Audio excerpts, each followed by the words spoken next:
Im Juli steht endlich auch für mich und meine Familie der allererste und höchstwahrscheinlich einzige Campingurlaub in diesem Jahr an. Denn aufgrund meines Großprojektes in Form der 450 Quadratmeter großen Faltkavanhalle im schweizerischen Spreitenbach muss zumindest ich in diesem Jahr etwas kürzer treten, was das Thema Freizeit und Urlaub anbelangt. Allerdings ist es kurz vor dem zweiwöchigen Sommerurlaub auf dem Campingplatz Biacciadoro direkt am Gardasee in Lazise auch allerhöchste Zeit für das alljährliche Update zu unserem Faltcaravan-Setup. Denn wie die meisten von euch bereits wissen, befinde ich mich noch immer auf der Suche nach dem zumindest für uns als vierköpfige Familie perfekten Camping-Setup. Doch wie lautete eigentlich nochmal meine Einschätzung im Rahmen des Fazits vom letzten Jahr? Allerdings kann ich jetzt schon versprechen, 2025 werden die Veränderungen deutlich überschaubarer. Aktuell planen wir nur 5 Anpassungen, von denen 3 bereits erfolgreich außerhalb des Faltcaravans getestet wurden. Vielleicht gesellen sich noch 2, 3 weitere in Form von Zubehörexperimenten hinzu, aber das wird sich dann erst Anfang des nächsten Jahres zeigen.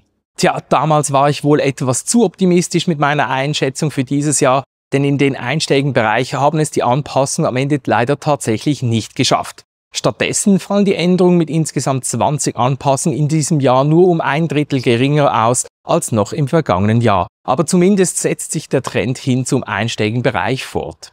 Starten möchte ich direkt mit dem einzigen Element, welches in diesem Jahr ersatzlos gestrichen wird. Allerdings handelt es sich hierbei eher um ein Experiment, um zu sehen, ob wir es auch tatsächlich ohne aushalten würden. Die Rede ist von der schon seit geraumer Zeit nicht mehr erhältlichen Camplet Küchenarbeitsplatte zur Erweiterung der Arbeitsfläche in der Küche. Bereits jetzt ist klar, dass sich der Aufbau unseres Falthauses durch das Wegfallen der Arbeitsplatte verkürzen wird. Denn ohne die entsprechende Halterung für den Transport der Arbeitsplatte unter der Deluxe-Küche können auch die vordersten 3 Reihen des Frolistar Mobilbettsystems montiert bleiben. Zuvor musste ich dort die Federn entsprechend herausdrehen, damit sich die Arbeitsplatte nicht ab und zu mit diesen verkanten konnte. Ein anderes Element wird in diesem Jahr aus reiner Bequemlichkeit aufgestockt, und zwar nehme ich eine zusätzliche faltbare Abwaschschüssel von Isabella mit, welche ja bereits im Lieferumfang der Camplet-Küche enthalten ist. Nach einem großen Kochgelage reichte eine Schüssel für den Transport des dreckigen Geschirrs zum Waschhaus oftmals nicht aus. Um mir als offiziellen Abwaschbeauftragten im Campingurlaub als die Arbeit etwas zu erleichtern, kommt in diesem Jahr somit ein zweites platzsparendes Exemplar davon hinzu. Kommen wir nun aber zu den wirklich großen Änderungen für 2025, beginnend mit sämtlichen Elementen, welche in diesem Jahr ersetzt wurden. Nach sage und schreibe 8 Jahren Camping mit einem Bollerwagen, welcher von müden und schlafenden Kleinkindern über Proviant bis hin zu aufblasbaren Strandtieren im Urlaub schon so gut wie alles transportiert hat, ist es nun endlich an der Zeit, diesen in Rente zu schicken. Die Kinder sind mittlerweile zu groß und zu schwer dafür, das Equipment für den Pool oder Strand passt mittlerweile in einen einfachen Rucksack und ich würde lieber etwas haben, um unsere Campingliegen zu transportieren, was dafür aber weniger Platz im Auto frisst als ein Bollerwagen. Darum steigen wir nun auf einen Isabella Trolley um, welcher genau dafür ausgelegt ist und sich dank den abnehmbaren Rädern sogar komplett flach im Deichselkasten unseres Zeltanhängers verstauen lässt, wodurch endlich wieder etwas Platz im Kofferraum unseres Autos frei wird. Bereits im vergangenen Jahr geplant, allerdings aufgrund von Lieferengpässen dann doch nicht umsetzbar gewesen, ist der Wechsel von unserem großen Isabella-Teppich im Außenbereich zu einem neuen Isabella-Markisenteppich mit eingefassten Rändern und bereits integrierten Ösen zur direkten Befestigung mittels unserer Tellerkopfschrauben. Dieser kann einerseits nicht mehr einreißen und erspart gleichzeitig auch die Mitnahme von Isagrips zur Befestigung. Da er jedoch immer noch aus dem gleichen Material besteht, lässt er Schmutz und Regenwasser auch weiterhin direkt verschwinden, wodurch am Ende weniger Dreck im Faltcaravan selbst landet. Im Esszimmer respektive Vorzelt unseres Falthauses tauschen wir die bislang genutzte aufblasbare Oberlink-Air-Bodenplane durch den Prototyp der ebenfalls aufblasbaren Falthausbodenplane aus, um diese vorab endlich auch im Campingalltag testen zu können. Im Vergleich zu billigen Oberlink-Plane besteht diese aus einem robusteren Material, welches sich länger gegen Steine und Äste bewähren sollte und verfügt auch sonst über einige zusätzliche Funktionen, welche ich dann voraussichtlich nach dem Urlaub ausführlich zeigen werde, sofern sich das Ganze bewährt und ich diese dann auch offiziell in mein Zubehörsortiment aufnehme. Apropos aufblasbare Bodenplane. Bislang war ich immer gezwungen, eine provisorische Stromleitung zu verlegen, um diese beim Aufbau überhaupt aufblasen zu können. Darum habe ich in den letzten Jahren fieberhaft nach einer guten akkubetriebenen Elektropumpe gesucht und bin im Herbst letzten Jahres mit der Intex Quickfill endlich fündig geworden. Diese hat sich bereits beim Auf- und Abblasen eines größeren Schlauchbootes in der Freizeit bewährt und kam in der Faltkarrenhalle auch schon für die ersten Tests der Prototypplane zum Einsatz, weshalb ich eigentlich schon jetzt davon überzeugt bin, dass sich diese im Campingalltag bewähren wird.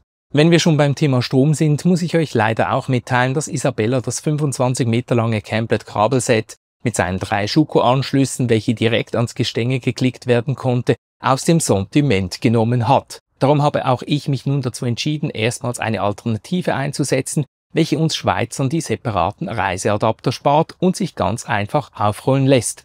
Darum sind wir am Ende bei der ebenfalls 25 Meter langen Kabelrolle von Steffen gelandet, welche vom CE-Anschluss auf eine T23-Steckdose wechselt und somit eine Stromstärke von bis zu 16 Ampere unterstützt. Damit sind wir eigentlich auch schon im Wohnzimmer respektive Hauptzelt unseres Falthauses gelandet, in welchem sich in diesem Jahr wohl die meisten Anpassungen tummeln. So ersetzen wir hier beispielsweise die primär für die Kinder in der Nacht gedachte Brunner Optitoll Notfalltoilette durch eine mobile Lucin Evo Verschweißertoilette. Diese habe ich ja bereits im Rahmen eines eigenständigen Videos im Detail beleuchtet, für diejenigen, die meine Begeisterung für eine akkubetriebene Toilette in diesem Moment gerade nicht wirklich nachvollziehen können. Genauso, wenn nicht sogar noch mehr begeistert, war ich von der Westfield Modular Camping Schrank Serie, bei der bereits zu Hause bepackte Taschen auf dem Campingplatz nur noch in die ultraleichten aufklappbaren Schrankgestelle gehängt werden können.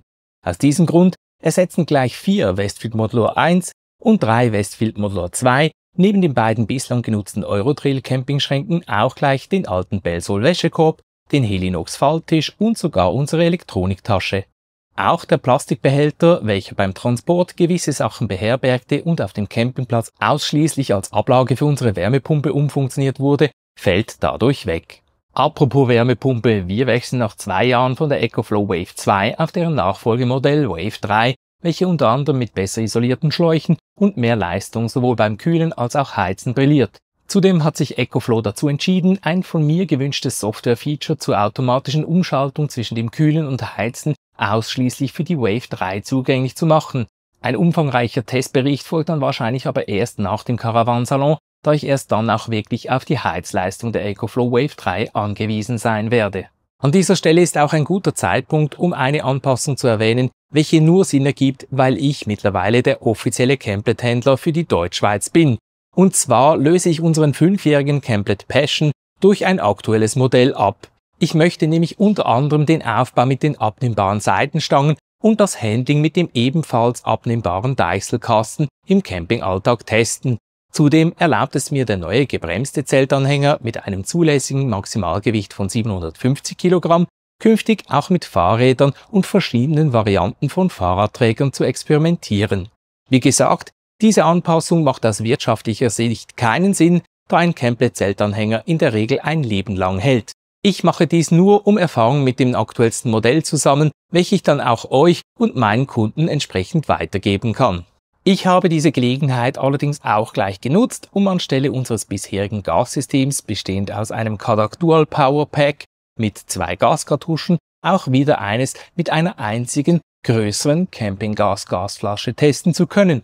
Damit waren wir nämlich früher schon mit unserem Camplet Classic unterwegs. Mal sehen, was am Ende im Campingalltag aus Sicht einer 4-köpfigen Familie mehr Sinn ergibt. Kartuschen oder Flaschen. Seit letztem Jahr zählen wir ja auch zu den Besitzern eines Omnia Camping Backofens, von dem gerade meine bessere Hälfte hellauf begeistert ist. Allerdings hatte ich schon vor dieser Anschaffung einen einzigen Kritikpunkt. Und zwar, dass man immer den Deckel öffnen musste, um zu sehen, ob das Gericht bereits fertig ist, wodurch natürlich der Großteil der angestauten Hitze direkt verloren ging. Glücklicherweise hat das Unternehmen Road Baker mit dem sogenannten Road Top endlich einen Glasdeckel auf den Markt gebracht, welcher mit allen mobilen Backöfen, also auch dem Omnia und dessen Zubehör kompatibel ist. Somit können wir nun jederzeit einen Blick in den Omnia werfen, ohne dessen Leistung zu beeinträchtigen.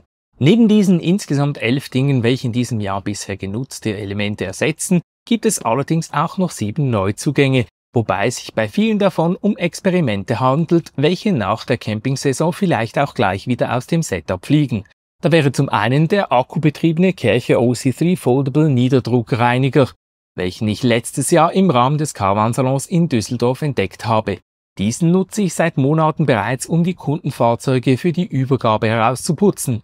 Meine Hoffnung ist jedoch, dass sich damit auch die verschmutzten Bodenplanen und Faulstreifen unseres Faltkarawans beim Abbau auf dem Campingplatz schneller und einfacher reinigen lassen, sodass vielleicht sogar der Schritt zum Hochdruckreiniger zu Hause nach dem Urlaub wegfällt.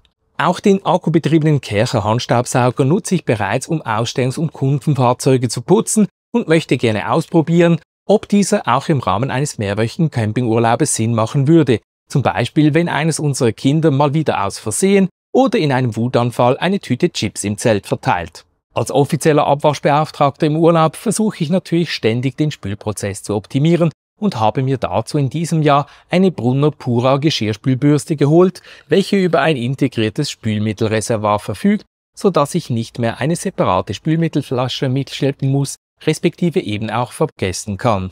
Wer diesem Kanal schon etwas länger folgt, der weiß wahrscheinlich bereits, dass wir in unserem Zeltanhänger mindestens einen Apple AirTag untergebracht haben, damit sich dieser zwecks Diebstahlschutz jederzeit und völlig kostenlos orten lässt. Egal ob dieser nun in der Tiefgarage, am Auto oder auf dem Campingplatz steht. Doch leider muss die ultradünne Knopfbatterie des AirTags in der Regel alle 6 Monate ausgetauscht werden, weshalb ich mir nun die Time Capsule von Elevation Lab geholt habe, welche dem AirTag mit gerade einmal 2 Lithium-AA-Batterien eine Akkulaufzeit von bis zu 25 Jahren bescheren soll. Damit habe ich also wieder etwas weniger, über das ich mir Gedanken machen muss. Ein Nachteil des Sommerurlaubes am Gardasee ist, dass sowohl Mobilfunknetz als auch WLAN-Netze rund um die beliebte Urlaubsdestination permanent überlastet sind. Dadurch hatte ich bereits in der Vergangenheit oftmals Probleme, vor Ort arbeiten zu können, und an Video-Uploads oder gar Livestreams war gar nicht erst zu denken. Aus diesem Grund teste ich in diesem Jahr erstmals ein Starlink Mini als Alternative zu unserem 5G-Router. Allerdings könnte natürlich die Satellitenverbindung auf dem Campingplatz wegen der Bäume je nach Stellplatz zu einer Herausforderung werden. Falls nicht, gibt es vielleicht ja eine spezielle Nachtfalter-Urlaubsausgabe live aus dem Faltkarawan auf dem Campingplatz. Ebenfalls abhängig von den noch zur freien Verfügung stehenden Stellplätzen auf dem Campingplatz ist auch der Einsatz des nächsten Elementes. Und zwar nehmen wir dieses Jahr zum allerersten Mal einen Campbell Passion Travel Annex mit. Dieser Anbau soll unserer 4-köpfigen Familie als zusätzliches Schlafzimmer dienen, in weiser Voraussicht, dass unsere Tochter wohl bald einmal an den Punkt angelangt, an dem sie nicht mehr mit ihrem jüngeren Bruder im selben Schlafzimmer liegen und etwas mehr Privatsphäre haben möchte. Selbstverständlich braucht es dafür aber auch ein entsprechendes Bett, weshalb wir eine aufblasbare Campingmatte von Intex mit ins Camping-Setup aufnehmen, um zu sehen, ob diese ausreicht. Ich gehe zudem davon aus, dass sowohl ich als auch meine Frau diese ebenfalls für eine Nacht ausprobieren werden. Allerdings eben auch nur, wenn wir genügend Platz haben, um den Campbell-Anbau überhaupt montieren zu können. Das waren sie also, die insgesamt 20 Anpassungen an unserem diesjährigen Faltkarawan und Camping-Setup. Selbstverständlich findest du sämtliche Elemente inklusive Angaben zu deren Gewicht und wo diese beim Transport genau verstaut werden, wie gewohnt unter der einfach zu merkenden URL falt.haus/setup zum Nachschlagen. Wobei die Neuzugänge in diesem Jahr jeweils direkt am Anfang jeder Kategorie aufgelistet sind. Nach dem Sommerurlaub gibt es neben der alljährlichen Rundtour durch unser komplett aufgebautes Falthaus dann auch wieder das entsprechende Fazit zu den Anpassungen sowie diverse Videotestberichte. Also unbedingt den Kanal abonnieren und die Glocke aktivieren, um künftig kein neues Video mehr zu verpassen. In diesem Sinne, bis zum nächsten Video und weiterhin frohes Campen.